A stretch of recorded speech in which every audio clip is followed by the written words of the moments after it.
We're looking at potential reasons for the fall of the West as prophesied by the prophets, especially starting out with Obadiah verse 19 as to why the South conquer Esau. This page I'm on is detailing what happened with the Iranian Revolution.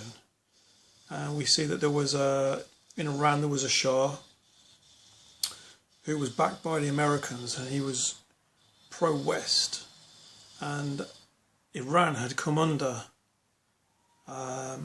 westernization, and Ayatollah Khomeini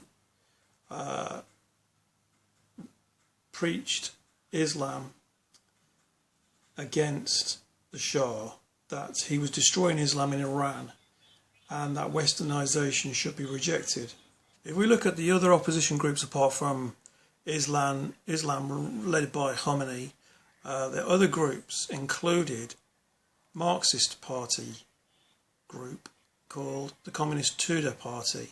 It says it had been weakened by the government repression, so that the Shah, who was the Western-backed leader of Iran, oppressed the Marxist group because what the Shah did was he implemented what was called the White Revolution, which was his idea of placating the country to prevent a Red Revolution. Red Revolution refers to the Bolshevik Revolution of Russia.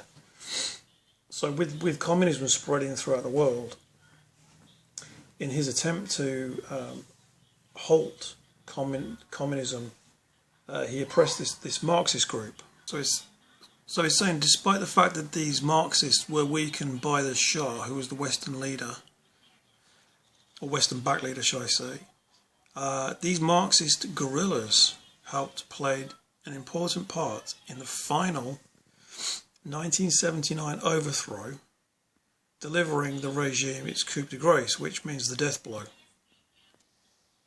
So if we just remind ourselves about Marxism and Karl Marx, because if you understand what is actually happening within the West at the moment, there is a Marxist revolution taking place. They're using gay pride, Black Lives Matter, and Extinction Rebellion as anti-capitalist groups. These are the things that Marxism wishes to remove. There's Karl Marx there. The first thing is an attack on the family.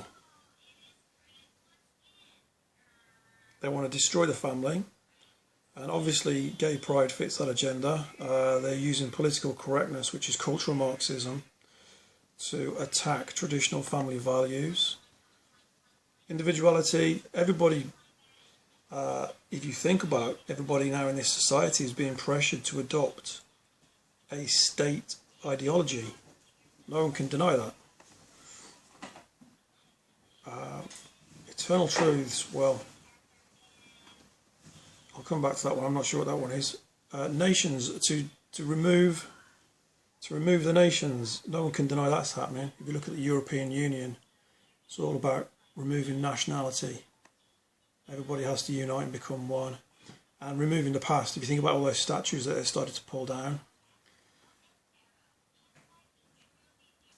So now I've just hit this page called Immigration, and it mentions about Pope Benedict's call for Christians to open their arms and hearts to Muslim immigrants. So what happened is they signed the Marrakesh Declaration, which meant that unlimited African migrants could enter Europe. It says, an example here, in 1995 there were around 40,000 Moroccan Muslims in Catalonia, which then had a population of 6.5 million. Now the Muslim population is about 600,000 and the population of Catalonia is about 7.5 million. Which, when we link that back to the migration of the Germanic tribes into the Roman Empire when they came south of the Danube, the Visigoths were displaced by the Huns. The Visigoths came into the territories of the Roman Empire and then turned on the Romans and sacked Rome.